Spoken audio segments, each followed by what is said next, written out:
of concentration among the top kind of few franchisees, top quartile.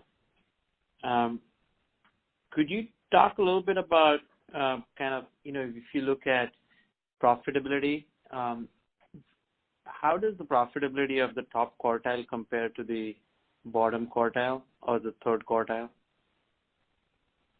How does it compare? Well, that's interesting. So we had a third party actually do some work with our franchise owners. It was a company called Profit Mastery, where they would run some studies, and we did some analysis later on.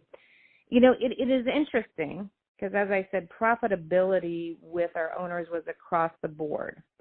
So you could have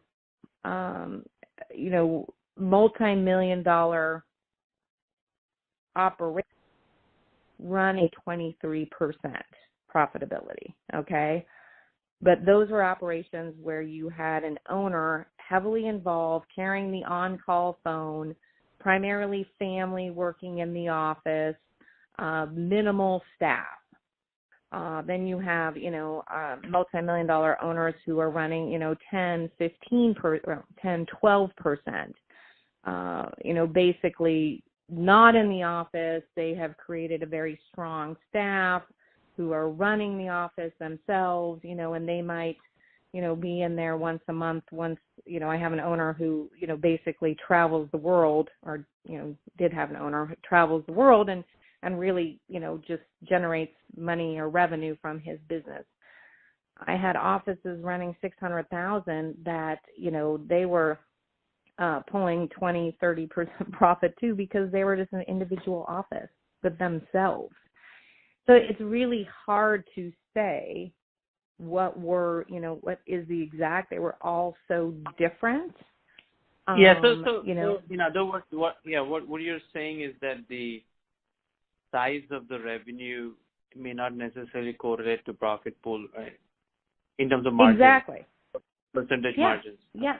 Yes. And that was probably one of the most significant challenges, I would say, as being a franchisor, is,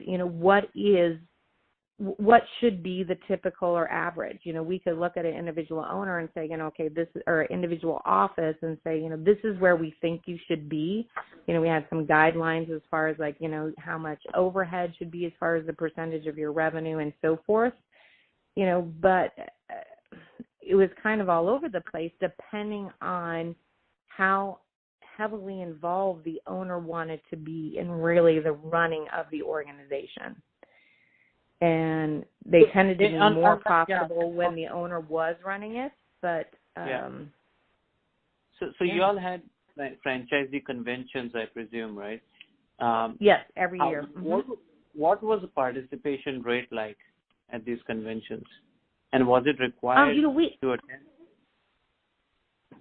I'm sorry, I don't want to mean to. What was the participation? No, go ahead.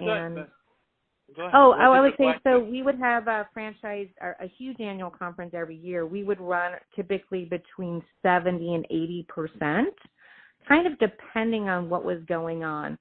And when I say that, I mean what was happening really in the industry, or was there new things? Certainly a couple years ago, enhanced regulation was coming out with all of sort of the 1095s, the 1094s associated with the Affordable Care Act, and the requirement that you had to offer insurance and what was happening. So, attendance at conference during that time was significantly higher. Also, as well as how did we begin to address trying to capture more revenue from healthcare systems, Affordable Care Act, ACO, Accountable Care Organizations, so it was really anywhere from 70 to 80%, but we also had regional meetings where 3 regional meetings, sort of East Coast, Mid, West Coast, where we'd bring franchise owners together or their staff every year as well.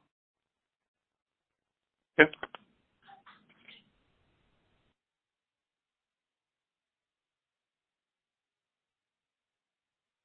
Hello?